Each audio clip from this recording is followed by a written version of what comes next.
안녕하세요. 오늘도 소중한 시간을 내서 시청해주신 모든 분들께 진심으로 감사드립니다. 오늘은 정말 흥미로운 이야기를 준비했어요. 여러분 주변을 한번 돌아보세요. 똑같은 상황인데도 어떤 분은 늘 밝고 긍정적이시죠? 반대로 어떤 분은 항상 뭔가 불만스러워 하시고요. 예를 들어볼까요? 동네 아파트 경로당에서 실제로 본 이야기입니다. 어느 날 경로당 에어컨이 고장났어요. 무더위가 기승을 부리는 여름날이었거든요. 김순자 할머니는 이렇게 말씀하셨어요. 아이고, 이거 어떻게 하나? 더워 죽겠는데 정말 큰일이네. 관리사무소에서 뭐 하는 거야, 진짜. 목소리는 점점 커지고 얼굴은 빨갛게 달아올랐죠. 그런데 바로 옆에 앉으신 박영애 할머니는 어떠셨을까요? 어머, 에어컨이 고장났네? 그럼 오늘은 시원한 카페에서 차라도 마실까? 생각해보니 우리 한동안 경로당에만 있었는데 오늘은 색다른 곳에서 시간을 보내게 됐네요. 똑같은 상황이었어요. 하지만 두 분의 반응은 완전히 달랐죠. 김순자 할머니는 하루 종일 짜증이 났고 박영애 할머니는 새로운 하루를 즐겁게 보내셨어요. 이런 분들이 여러분 주변에도 계시죠? 혹시 여러분은 어느 쪽에 가까우신가요? 사실 이런 차이는 그냥 성격 때문만은 아니에요. 그 뒤에는 특별한 비밀이 숨어 있거든요. 오늘 영상에서는 바로 그 비밀을 파헤쳐 볼 거예요. 행복한 사람들이 자주 쓰는 말버릇, 그리고 불행한 사람들이 자주 쓰는 말버릇까지 정말 신기한 차이점들을 발견하실 거예요. 그리고 무엇보다도 여러분도 오늘부터 당장 따라 할 수 있는 실천 방법들을 알려드릴게요. 60년, 70년을 살아오시면서 쌓인 습관들이죠. 하지만 바꿀 수 있어요. 나이가 들수록 더 행복해질 수 있거든요. 지금 이 순간 여러분의 인생이 더 밝아질 수 있어요. 그러니까 끝까지 함께 해주세요. 구독 버튼과 좋아요 버튼도 꾹 눌러주시면 정말 감사하겠어요. 알림 설정까지 해두시면 새로운 영상 소식도 가장 먼저 받아보실 수 있답니다. 자, 그럼 본격적인 이야기를 시작하기 전에 여러분은 과연 어떤 타입이신지 한번 알아볼까요? 간단한 질문 몇 가지만 해드릴게요. 마음속으로 답해보시면 돼요. 첫 번째 질문입니다. 며느리가 명절에 음식을 준비해왔는데 여러분 입맛과는 좀 다르네요. 이럴 때 여러분은 뭐라고 하시나요? 1. 아이고, 이건 너무 짜네. 우리 입맛이랑 안 맞아. 2. 오늘은 색다른 맛이네. 며느리가 정성껏 준비했구나. 두 번째 질문입니다. 병원에서 검사를 받았는데 결과를 일주일 후에 알려준다고 하네요. 여러분의 첫 번째 생각은 뭔가요? 1. 분명 나쁜 결과일 거야. 걱정돼서 잠도 못 자겠네. 2. 일주일 동안은 걱정 말고 평소처럼 지내야지. 결과 나와봐야 알지. 세 번째 질문입니다. 오랫동안 연락하던 친구가 갑자기 연락을 안 해요. 여러분은 어떻게 생각하시나요? 1. 내가 뭘 잘못했나? 아니면 나를 피하는 건가? 2. 바쁜 일이 있나 보네. 내가 먼저 안부 물어볼까? 네 번째 질문입니다. 손자가 방문했는데 스마트폰만 계속 들여다봐요. 여러분의 반응은? 1. 요즘 애들은 예의가 없어. 할머니 앞에서 핸드폰만 봐. 2. 손자도 할 일이 있나 보네. 잠깐 쉬고 나면 이야기하겠지. 다섯 번째 질문입니다. 갑자기 무릎이 아프기 시작했어요. 여러분의 첫 마음은? 1. 이제 진짜 늙었나 보다. 앞으로 더 아플 텐데. 2. 무리했나? 좀 쉬고 필요하면 병원도 가봐야겠네. 자, 어떠세요? 한 번을 많이 선택하셨나요? 두 번을 많이 선택하셨나요? 한 번을 많이 선택하신 분들, 걱정하지 마세요. 여러분은 지금까지 정말 열심히 사셨어요. 많은 일들을 겪으시면서 조심스러워지신 거예요. 하지만 오늘부터는 조금씩 바뀔 수 있어요. 두 번을 많이 선택하신 분들, 정말 대단하세요. 이미 행복한 사람들의 특징을 많이 가지고 계세요. 오늘 영상을 보시고 나면 더욱 확실해지실 거예요. 그런데 말이에요. 한 번과 두 번, 이 차이가 어디서 나오는 걸까요? 사실은 말버릇에서 시작돼요. 우리가 평소에 어떤 말을 자주 하는지가 우리의 생각을 바꾸고 마음을 바꾸고 인생을 바꿔요. 그럼 지금부터 행복한 사람들이 자주 쓰는 말버릇 세 가지를 알아볼까요? 행복한 사람들이 자주 쓰는 말버릇 세 가지입니다. 혹시 여러분도 이런 말을 하고 계시는지 한번 생각해 보세요. 첫 번째는 바로 방법이 있을 거야 라는 말입니다. 정말 신기해요. 행복한 사람들은 문제가 생겨도 절대 포기하지 않아요. 예를 들어볼게요. 무릎이 아파서 평소에 즐기던 등산을 못 가게 됐어요. 보통 사람들은 이렇게 말하죠. 아, 이제 등산은 끝이구나. 나이 들어서 뭘 하겠어. 하지만 행복한 사람들은 다르게 말해요. 무릎이 아프니까 등산은 힘들겠네. 그럼 평지 걷기라도 해볼까? 아니면 수영장이라도 다녀볼까? 분명 다른 방법이 있을 거야. 똑같은 상황인데 완전히 다른 반응이죠? 이런 분들의 특징이 뭐냐면요. 목표는 절대 포기하지 않아요. 대신 방법만 바꿔요. 건강을 지키고 싶다는 목표는 그대로 두고 등산 대신 다른 운동을 찾는 거죠. 정말 똑똑하지 않나요? 두 번째는 분명 의미가 있을 거야. 라는 말입니다. 이것도 정말 대단한 말버릇이에요. 힘든 일이 생겨도 그 속에서 의미를 찾으려고 해요. 예를 들어서 코로나 때를 생각해 보세요. 2년 동안 정말 답답했죠? 어디 마음대로 못 가고 사람들도 못 만나고. 그때 불행한 사람들은 이렇게 말했어요. 아, 언제까지 이러고 살아야 하나. 정말 재미없게 살고 있네. 하지만 행복한 사람들은 달랐어요. 집에 오래 있으니까 가족들과 더 많은 시간을 보내게 됐네. 그동안 못 봤던 드라마도 다 봤고, 청소도 깨끗하게 하고 정리도 많이 했어. 분명 이것도 의미가 있을 거야. 똑같은 상황을 완전히 다르게 받아들이는 거예요. 이런 사람들은 정말 놀라워요. 어떤 상황에서도 좋은 점을 찾아내거든요. 세 번째는 이만 하길 다행이다. 라는 말입니다. 이게 정말 중요한 말이에요. 감사하는 마음을 가지고 사는 거거든요. 예를 들어서 건강검진을 받았는데 혈압이 좀 높게 나왔어요. 불행한 사람들은 이렇게 말해요. 아, 이제 약 먹어야 하나. 몸이 이제 안 좋아지는구나. 하지만 행복한 사람들은 이렇게 말해요. 혈압이 높긴 하지만 다른 건 괜찮네. 미리 발견해서 다행이야. 이만 하길 정말 다행이다. 늘 더 나쁠 수 있었던 상황을 생각하면서 감사해야 하는 거예요. 정말 지혜로운 마음가짐이죠? 이 세 가지 말버릇 중에서 여러분이 자주 쓰시는 말이 있나요? 혹시 반대로 부정적인 말을 더 많이 하고 계시진 않나요? 걱정하지 마세요. 지금부터라도 천천히 바꿔나가시면 돼요. 말버릇이 바뀌면 생각이 바뀌고, 생각이 바뀌면 마음이 바뀌고, 마음이 바뀌면 인생이 바뀌어요. 그럼 이제 실제 사례를 통해서 더 자세히 알아볼까요? 정말 감동적인 이야기들이에요. 첫 번째 이야기는 김정순 할머니의 이야기예요. 김정순 할머니는 올해 68세시고요. 며느리와 정말 좋은 관계를 유지하고 계세요. 그런데 사실 처음엔 그렇지 않았어요.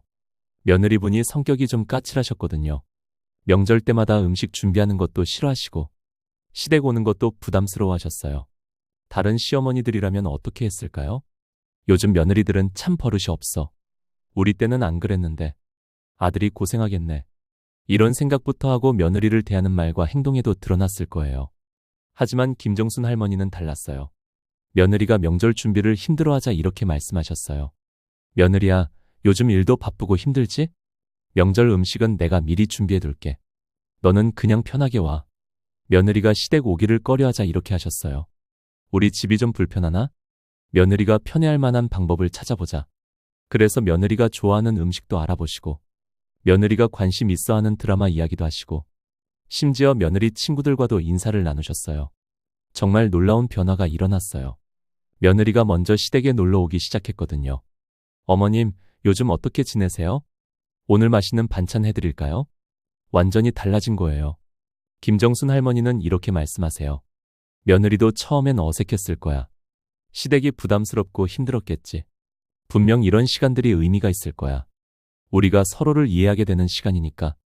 정말 지혜로우시죠? 며느리를 탓하는 대신 이해하려고 하시고, 방법을 찾으려고 노력하시고, 모든 일에서 의미를 찾으려고 하세요. 그 결과 지금은 정말 행복한 가족이 되셨어요. 두 번째는 박영수 할아버지 댁의 이야기예요. 박영수 할아버지는 젊은 시절 정말 어려우셨어요. 사업에 실패해서 빚을 많이 지게 됐거든요. 집도 팔고 아이들 학비도 걱정이었어요. 한때는 월세도 못 내서 쫓겨날 뻔했죠. 그때 가족들이 어떻게 했을까요? 서로 탓하고 원망했을까요? 절대 그렇지 않았어요. 박영수 할아버지는 가족들에게 이렇게 말씀하셨어요. 지금은 힘들지만 분명 방법이 있을 거야. 우리 가족이 이렇게 어려운 시간을 함께 겪는 것도 의미가 있을 거야. 서로 더 끈끈해지고 더 소중함을 알게 될 거야. 박영수 할아버지의 아내분도 똑같이 긍정적이셨어요. 남편이 사업에 실패했지만 건강하게 살아있으니 다행이야. 아이들도 건강하고 우리 가족이 함께 있으니 이만하길 다행이다. 정말 놀라운 일이 일어났어요. 가족들이 하나가 되어서 어려움을 이겨내기 시작한 거예요. 할아버지는 새로운 일자리를 찾으셨고, 할머니는 집에서 할 수 있는 일을 시작하셨어요. 아이들도 아르바이트를 하면서 가족을 도왔어요. 그리고 몇 년 후에는 다시 일어서실 수 있었어요. 지금 박영수 할아버지 댁을 가보면 정말 따뜻해요. 온 가족이 서로를 아끼고 사랑해요. 박영수 할아버지는 이렇게 말씀하세요. 그때의 어려운 시간들이 있어서 지금의 우리가 있는 것 같아요. 힘들었지만 분명 의미가 있었던 시간이었어요. 이만하길 정말 다행이에요. 정말 대단하지 않나요? 똑같이 어려운 상황이었는데 말버릇 하나가 완전히 다른 결과를 만들어낸 거예요. 부정적인 말버릇을 가진 가족들은 서로 원망하고 헤어질 수도 있었겠지만 긍정적인 말버릇을 가진 이 가족은 더욱 단단해진 거죠. 여러분은 어려운 상황이 닥쳤을 때 어떤 말을 하시나요? 가족들에게 어떤 말을 해주시나요? 오늘부터라도 조금씩 바꿔보시면 어떨까요? 방법이 있을 거야. 분명 의미가 있을 거야. 이만하길 다행이다. 이 세 가지만 기억하셔도 여러분의 하루가 달라질 거예요. 그런데 말이에요. 우리 60대, 70대에는 젊을 때와는 다른 특별한 상황들이 있잖아요.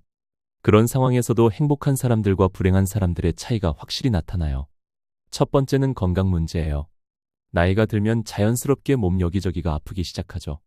이럴 때 두 종류의 사람들이 있어요. 불행한 사람들의 반응. 아, 이제 정말 늙었나 보다. 앞으로 더 아플 텐데 어떻게 하지?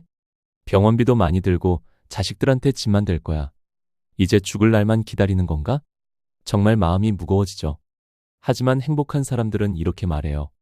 몸이 좀 아프긴 하지만 아직 걸을 수 있으니 다행이야. 일찍 발견해서 치료할 방법이 있을 거야. 이런 경험도 분명 의미가 있을 거야. 건강의 소중함을 더 느끼게 되니까. 이만하길 정말 다행이다. 더 심각할 수도 있었는데. 완전히 다르죠? 실제로 제가 아는 한 할머니는 당뇨 진단을 받으셨는데도 이렇게 말씀하셨어요. 당뇨라고 하니까 처음엔 깜짝 놀랐지만 생각해보니 이것도 축복이야. 이제 더 건강하게 살아야 한다는 신호를 몸이 보내준 거잖아. 식단도 바꾸고 운동도 시작했는데 오히려 더 건강해진 것 같아. 두 번째는 자녀들이 독립한 후의 상황이에요. 자녀들이 결혼하고 따로 살게 되면서 집이 갑자기 조용해지죠. 이때도 반응이 완전히 달라요. 불행한 사람들의 반응. 집이 너무 조용하네. 외롭고 쓸쓸해. 자식들은 이제 우리에게 관심도 없어. 이제 뭘 하며 살아야 할지 모르겠네. 우리는 이제 필요 없는 사람인가 봐. 하지만 행복한 사람들은 이렇게 말해요. 자식들이 잘 컸으니까 독립하는 거지. 정말 기특해. 이제 우리만의 시간이 생겼네. 뭘 해볼까? 그동안 못했던 일들을 할 수 있는 기회가 왔어. 분명 이런 시간도 의미가 있을 거야. 새로운 나를 발견할 수 있으니까. 실제로 제가 아는 박영희 할머니는 자녀들이 독립한 후에 완전히 새로운 인생을 시작하셨어요. 그동안 하고 싶었던 서예를 배우기 시작하셨고 동네 복지관에서 봉사활동도 시작하셨어요. 새로운 친구들도 많이 만나시고 심지어 할아버지랑 둘이서 여행도 다니세요. 자식들이 독립해서 처음엔 허전했는데 지금 생각해보니 정말 축복이었어요. 이제야 진짜 내 인생을 살고 있는 것 같아요. 세 번째는 손자녀나 며느리, 사위와의 관계예요. 세대 차이 때문에 갈등이 생기기 쉬운 시기죠. 불행한 사람들의 반응. 손자가 와도 핸드폰만 보고 있어. 예의가 없네. 며느리는 우리 집안 전통을 하나도 따르지 않아. 사위는 인사도 제대로 안 해. 요즘 젊은 애들은 다 그래. 우리를 무시하는 것 같아서 기분이 나빠. 하지만 행복한 사람들은 다르게 생각해요. 손자도 요즘 바쁜 일이 많나 보네. 잠깐 쉬고 나면 이야기하겠지. 며느리도 자기만의 방식이 있을 거야. 존중해줘야지.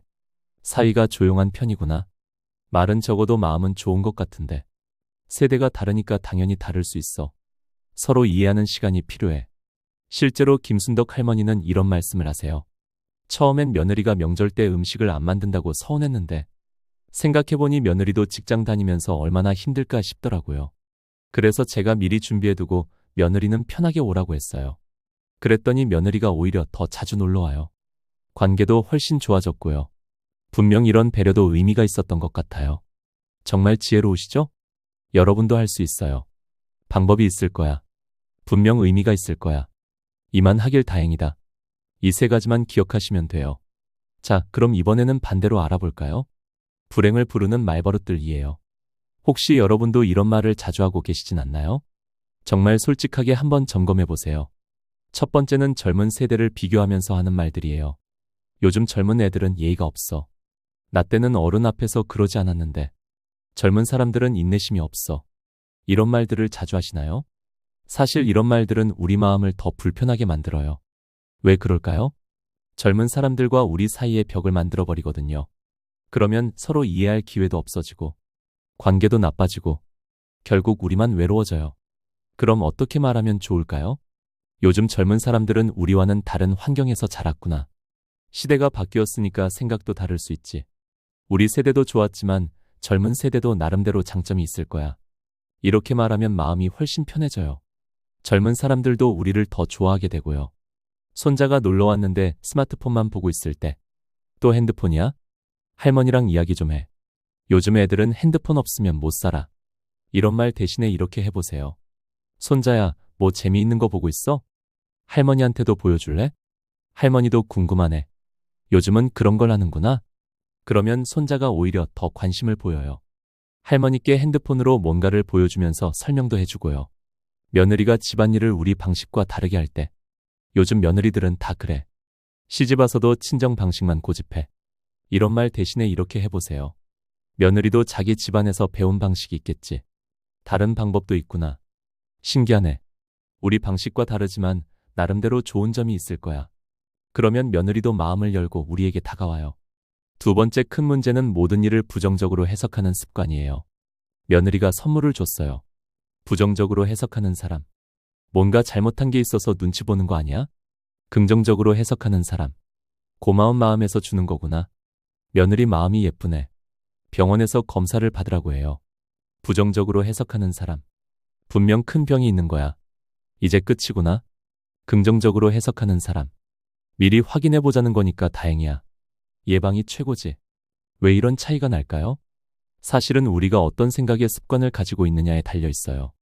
부정적으로 해석하는 습관이 오랫동안 굳어져 있으면 좋은 일도 나쁘게 보이게 돼요. 하지만 긍정적으로 해석하는 습관을 기르면 어려운 일도 희망적으로 볼 수 있어요. 그럼 어떻게 바꿀 수 있을까요? 간단해요. 뭔가 안 좋게 생각이 들 때마다 이렇게 물어보세요. 혹시 다른 이유가 있을까? 좋은 의도에서 한 행동일까? 더 나쁠 수도 있었는데 이 정도면 다행인 건 아닐까? 처음엔 어색할 수 있어요. 하지만 계속 연습하시면 자연스러워져요. 그리고 놀라운 변화가 일어나요. 주변 사람들도 여러분을 더 좋아하게 되고 여러분 마음도 훨씬 편해져요. 혹시 이런 말버릇들이 여러분에게도 있으셨나요? 괜찮아요. 오늘부터 조금씩 바꿔보시면 돼요. 말버릇 하나가 바뀌면 인생이 바뀌어요. 자, 그럼 이제 본격적으로 실천해 볼까요? 첫 번째 단계는 마음을 비우는 거예요. 그동안 쌓여있던 상처들을 치유하는 시간이죠. 왜 이게 중요할까요? 마음에 상처가 가득하면 좋은 말들이 들어올 자리가 없어요. 아무리 긍정적으로 생각해야지 해도 안 되는 이유가 바로 이거예요. 먼저 마음을 비워야 새로운 것들이 들어올 수 있거든요. 첫 번째 방법은 혼자 끙끙 앓지 말고 털어놓는 거예요. 우리 세대는 참 많은 걸 혼자 견뎌오셨잖아요. 남에게 털어놓으면 민폐가 될까봐. 내 문제는 내가 해결해야지. 나이 들어서 징징거리면 안 돼. 이런 생각들 때문에 혼자만 끙끙 앓으시는 분들이 많아요. 하지만 이제는 달라져야 해요. 마음의 고통도 몸의 상처와 똑같아요. 상처난 곳을 그대로 두면 골마서 더 심해지잖아요. 마음의 상처도 마찬가지예요. 털어놓지 않으면 점점 더 아파져요. 그럼 누구에게 털어놓으면 좋을까요? 첫 번째는 가장 믿을 만한 친구예요. 나 요즘 좀 힘든 일이 있어서 그런데 들어줄 수 있어? 이렇게 말씀하시고 마음속 이야기를 해보세요. 조언을 구하는 게 아니에요. 그냥 들어달라는 거예요. 두 번째는 상담 전문가예요. 나이 들어서 상담을 받는다고? 전혀 부끄러워할 일이 아니에요. 몸이 아프면 병원에 가듯이 마음이 아프면 상담사를 찾는 게 당연해요.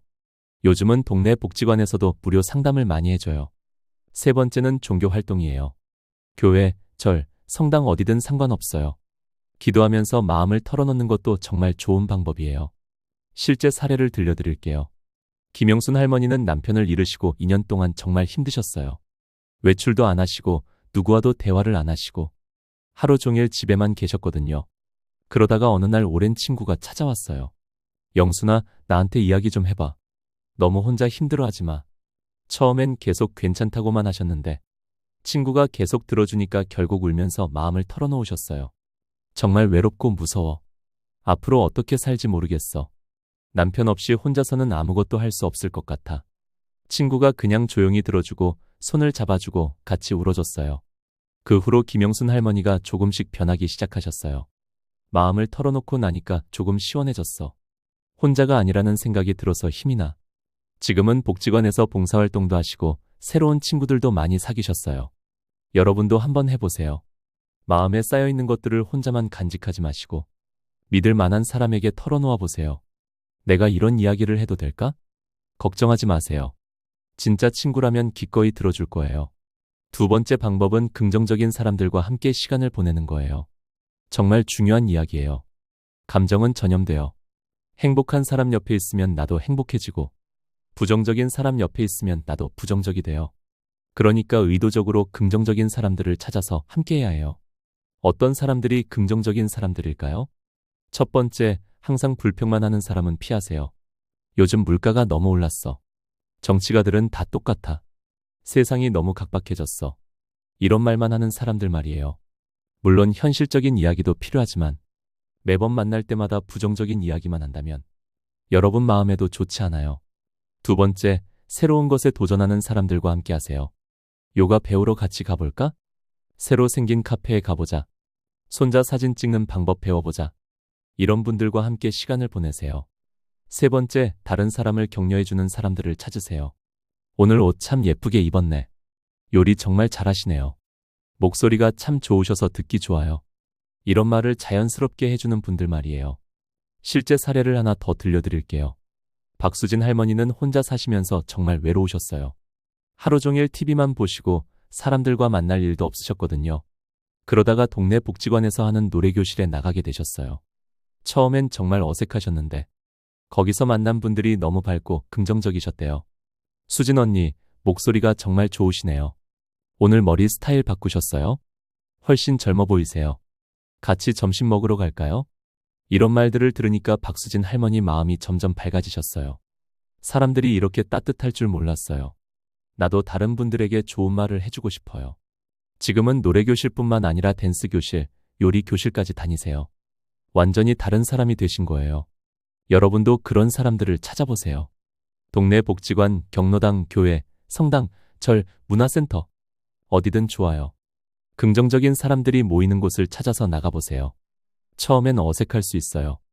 하지만 조금만 용기를 내시면 여러분을 환영해주는 사람들을 만날 수 있을 거예요. 그리고 놀라운 변화가 일어날 거예요. 여러분 마음이 점점 밝아지고 긍정적인 말들이 자연스럽게 나오게 될 거예요. 자, 마음을 조금 비우셨나요? 그럼 이제 두 번째 단계예요. 새로운 관점으로 세상을 바라보는 연습을 해봅시다. 이게 정말 중요한 단계예요. 같은 상황도 어떻게 바라보느냐에 따라서 완전히 달라져요. 첫 번째는 호기심을 가지는 거예요. 뭔가 불편한 일이 생겼을 때 바로 화내거나 기분 나빠하지 말고 왜 그럴까? 하고 궁금해해 보세요. 예를 들어볼게요. 며느리가 명절에 늦게 왔어요. 기존의 반응. 또 늦게 오네. 시댁을 우습게 보나? 새로운 관점. 왜 늦었을까? 무슨 일이 있었나? 그래서 물어봤더니 아이가 갑자기 열이 나서 병원에 다녀왔다고 하네요. 만약 처음부터 화를 냈다면 어떻게 됐을까요? 며느리도 기분 나빠하고 분위기도 안 좋아지고 명절이 엉망이 됐을 거예요. 하지만 호기심을 가지고 물어봤기 때문에 상황을 이해할 수 있었고 오히려 며느리를 걱정해 줄 수 있었어요. 또 다른 예를 들어볼게요. 동네 친구가 갑자기 인사를 안 해요. 기존의 반응. 왜 나만 보면 피할까? 내가 뭘 잘못했나? 새로운 관점. 왜 그럴까? 무슨 일이 있나? 알고 보니 그 친구가 보청기를 끼기 시작했는데 아직 적응이 안 돼서 사람들과 대화하는 게 어색했대요. 호기심을 가지고 다가가서 물어봤더니 이런 이야기를 해주시더라고요. 호기심을 가지면 정말 신기한 일들이 일어나요. 첫째, 오해가 풀려요. 둘째, 상대방이 마음을 열어요. 셋째, 관계가 더 깊어져요. 넷째, 우리 마음도 편해져요. 여러분도 해보세요. 뭔가 기분 나쁜 일이 생기면 바로 판단하지 말고 왜 그럴까? 하고 궁금해해 보세요. 그리고 직접 물어보세요. 무슨 일 있어요? 혹시 어디 불편한 곳 있으세요? 무슨 일로 바쁘세요? 이런 식으로 말이에요. 정말 신기한 변화가 일어날 거예요. 두 번째는 정말 특별한 방법이에요. 상대방이 하는 모든 말을 부탁이나 감사로 해석해 보는 거예요. 처음엔 좀 어색할 수 있어요. 하지만 연습하면 정말 놀라운 일이 일어나요. 예를 들어서 설명해 드릴게요. 며느리가 이렇게 말했어요. 어머님, 이 음식은 간이 좀 짜게 된 것 같아요. 기존의 해석. 내 음식이 마음에 안 드나 보네. 불평이 많구나. 새로운 해석 부탁. 음식을 조금 덜 짜게 해달라고 부탁하는 거구나. 새로운 해석 감사. 가족 건강을 걱정해서 말해주는 거구나. 고마운 마음이네. 어떤 해석이 마음이 더 편한가요? 또 다른 예를 들어볼게요. 사위가 이렇게 말했어요. 아버님, 담배 끊으시는 게 어때요? 기존의 해석. 나를 간섭하려는 거야. 건방지네. 새로운 해석 부탁. 내 건강을 위해서 담배를 끊어달라고 부탁하는 거구나. 새로운 해석 감사. 내 건강을 걱정해주는 고마운 마음이구나. 완전히 다르게 들리죠? 실제 연습 방법을 알려드릴게요. 뭔가 기분 나쁜 말을 들었을 때, 이 말이 부탁일까, 감사일까? 이렇게 생각해 보세요. 정말 신기하게도 마음이 바뀌어요. 같은 말인데 어떻게 해석하느냐에 따라서 관계가 완전히 바뀌어요. 여러분도 오늘부터 연습해 보세요. 누군가 뭔가 말을 했을 때, 이 사람이 나에게 뭘 부탁하는 걸까? 이 사람이 나에게 감사를 표현하는 걸까? 이렇게 생각해 보세요. 처음엔 억지스러울 수 있어요. 하지만 계속 연습하면 자연스러워져요. 그리고 정말 놀라운 변화가 일어날 거예요. 사람들이 여러분을 더 좋아하게 되고, 여러분 마음도 훨씬 편해질 거예요. 자, 이제 마지막 단계예요. 지금까지 배운 것들을 실제 관계에서 적용해 보는 거예요. 처음엔 어색할 수 있어요. 하지만 조금씩 연습하시면 자연스러워질 거예요. 첫 번째는 가족과의 관계에서예요. 가장 가까운 사람들이니까 연습하기도 쉽고, 효과도 가장 빨리 볼 수 있어요. 사위와의 대화에서. 기존 방식. 사위는 말이 없어서 뭘 생각하는지 모르겠어. 새로운 방식. 사위가 조용한 편이구나. 편안해할 때까지 기다려줘야겠네. 두 번째는 친구와의 관계에서예요. 오랜 친구일수록 서로 편해서 함부로 말하기 쉽거든요. 친구가 자주 불평할 때. 기존 방식. 또 불평이야? 맨날 그런 소리만 하네. 새로운 방식. 많이 힘들구나. 내가 들어줄게. 어떤 일인지 말해봐. 세 번째는 이웃과의 관계에서예요. 매일 만나는 사이니까 관계가 좋으면 정말 살기 좋아져요. 아파트 엘리베이터에서. 기존 방식 그냥 조용히 있기. 새로운 방식. 안녕하세요. 오늘 날씨 참 좋네요. 경로당에서 새로운 분을 만났을 때. 기존 방식. 저 사람은 누구지? 낯선 사람이네. 새로운 방식. 처음 뵙는 것 같은데 안녕하세요. 저는 김순자예요. 실천 연습을 할 때 몇 가지 주의사항을 알려드릴게요. 첫째, 한 번에 모든 걸 바꾸려고 하지 마세요. 하루에 한 가지씩만 연습해도 충분해요. 둘째, 완벽하게 하려고 하지 마세요. 실수해도 괜찮아요. 다시 시도하면 돼요. 셋째, 상대방의 반응을 기대하지 마세요. 내가 바뀌는 게 목적이에요. 상대방은 저절로 따라올 거예요. 넷째, 포기하지 마세요. 처음엔 어색하고 효과가 안 보일 수 있어요. 하지만 계속하면 반드시 변화가 일어나요. 자, 정말 긴 여행이었네요. 오늘 함께 알아본 내용들을 한번 정리해 볼까요? 행복한 사람들의 3가지 말버릇. 첫째, 방법이 있을 거야. 문제가 생겨도 포기하지 않고 다른 방법을 찾는 마음. 둘째, 분명 의미가 있을 거야. 힘든 상황에서도 긍정적인 의미를 찾으려는 마음. 셋째, 이만 하길 다행이다. 현재 상황에 감사하는 마음. 실천 3단계. 1단계, 마음 비우고 상처 치유하기. 혼자 끙끙 앓지 말고 털어놓고 긍정적인 사람들과 함께하기. 2단계, 새로운 관점으로 바라보기. 왜 그럴까? 호기심을 가지고 모든 말을 부탁과 감사로 해석하기. 3단계, 관계에서 직접 적용해보기. 가족, 친구, 이웃과의 관계에서 조금씩 실천하기. 여러분, 정말 대단하세요. 이 긴 영상을 끝까지 보셨다는 것만으로도 충분히 대단해요. 변화하고 싶다는 마음이 있으시니까요. 이제 가장 중요한 건 실천이에요. 오늘부터 딱 하나만 해보세요. 방법이 있을 거야. 분명 의미가 있을 거야. 이만하길 다행이다. 이 중에서 하나만 선택해서 오늘 하루 써보세요. 그리고 내일은 또 다른 하나를 써보시고요. 60년, 70년 동안 쌓인 습관이 하루아침에 바뀔 수는 없어요. 하지만 조금씩 천천히 바뀔 수 있어요. 그리고 분명히 바뀔 거예요. 구독 버튼을 꾹 눌러주시고 알림 설정도 해주세요. 새로운 영상이 올라올 때마다 가장 먼저 알려드릴게요. 그리고 오늘 영상이 도움이 되셨다면 좋아요 버튼도 눌러주시고 주변에 계신 친구분들, 가족분들에게도 공유해주세요. 더 많은 시니어분들이 행복해질 수 있도록 말이에요. 마지막으로 한 말씀 더 드리고 싶어요. 여러분은 정말 소중한 분들이에요. 지금까지 정말 열심히 살아오셨고, 많은 어려움을 이겨내셨고, 후손들을 잘 키워내셨어요. 이제는 여러분이 행복할 시간이에요. 나이가 들었다고 해서 행복을 포기할 필요 없어요. 오히려 지금이 가장 지혜롭고 여유로운 시기예요. 이 시기를 정말 행복하게 보내셨으면 좋겠어요. 오늘 배운 것들을 조금씩 실천해 보시고 매일매일 작은 행복들을 찾아보세요. 아침에 일어나서 오늘도 건강하게 일어났으니 다행이다. 맛있는 음식을 먹으면서 이렇게 맛있는 음식을 먹을 수 있으니 다행이다. 가족들과 통화를 하면서 우리 가족이 건강하니 다행이다. 이런 작은 감사들이 모여서 큰 행복이 돼요. 그리고 댓글로 여러분의 이야기도 들려주세요. 오늘 이런 말버릇을 써봤는데 정말 좋더라. 이런 상황에서 이렇게 해봤어요. 이런 변화가 있었어요. 이런 경험들을 나누시면 다른 분들에게도 큰 도움이 될 거예요. 우리 모두가 서로를 응원하고 격려하는 따뜻한 커뮤니티를 만들어가요. 오늘 정말 긴 시간 함께 해주셔서 감사합니다. 여러분의 남은 인생이 정말 행복하고 아름다우시길 진심으로 기원합니다.